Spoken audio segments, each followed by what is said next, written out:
When you hear about school violence, it tends to only be when something serious happens, not before, and not to teach students how to treat others with empathy and respect. When students get laughed at, ignored, or made to feel invisible and like their feelings don't matter, it can slowly break somebody down. Emotional harm is always the root cause of violence. When things like this would happen to me, I didn't speak up. Not because I didn't want the help, but because I didn't think anyone cared enough to listen. Other people had it worse, right? I thought.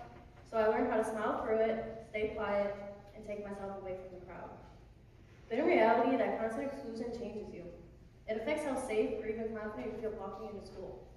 That's the part people never see. Violence doesn't always leave visible marks.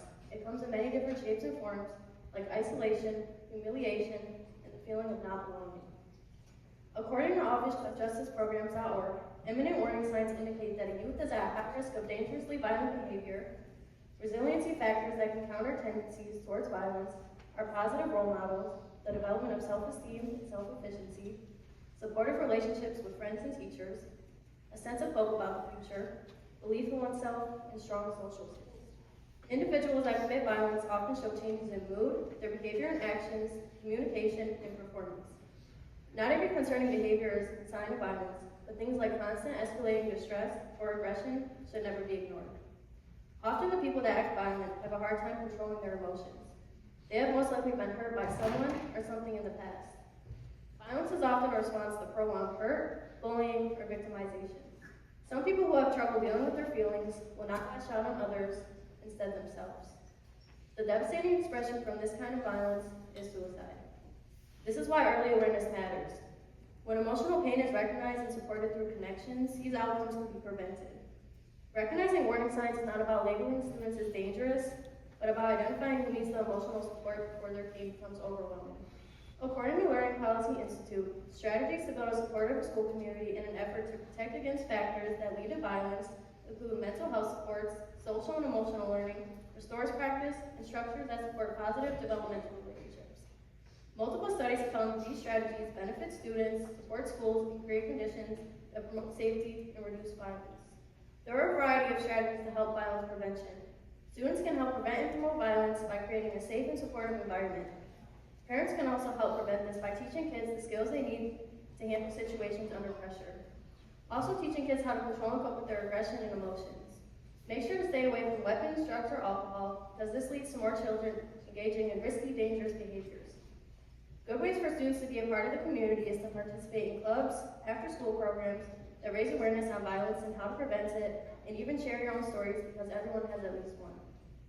According to Amway.org, building and sustaining a positive school culture is the all-encompassing factor of a successful school. It is not a system, it is not a program. It is a way of being. And even when putting time, money, and energy into it, it can be exclusive. For a positive school culture to exist, each person in the school community has an essential role. First and foremost, it is modeled with the principles energy, commitment, and integrity. The staff, students, and parents must understand their part and enjoy the role. A positive school culture is not just a feeling when you walk in the door. It's a shared set of beliefs, practices, and behaviors that make people feel like they belong. When students feel heard and valued, they're more likely to engage in better learning and have a bigger sense of belonging. The importance of a positive school culture is the students knowing they are valued, teachers supporting students and knowing they are supported just as much, and families knowing their kids are in good hands. Strong school culture is built on alignment between leadership, connections, and classroom practice. Research shows that having a strong sense of belonging has improved academic achievement and social-emotional development.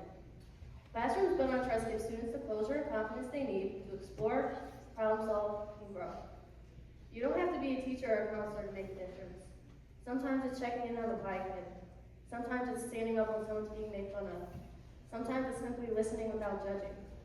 The next time you hear about school violence, you should ask yourself a different question. Not just what happened, but what was ignored before it did. I didn't need someone to fix everything for me. I just needed someone to see me.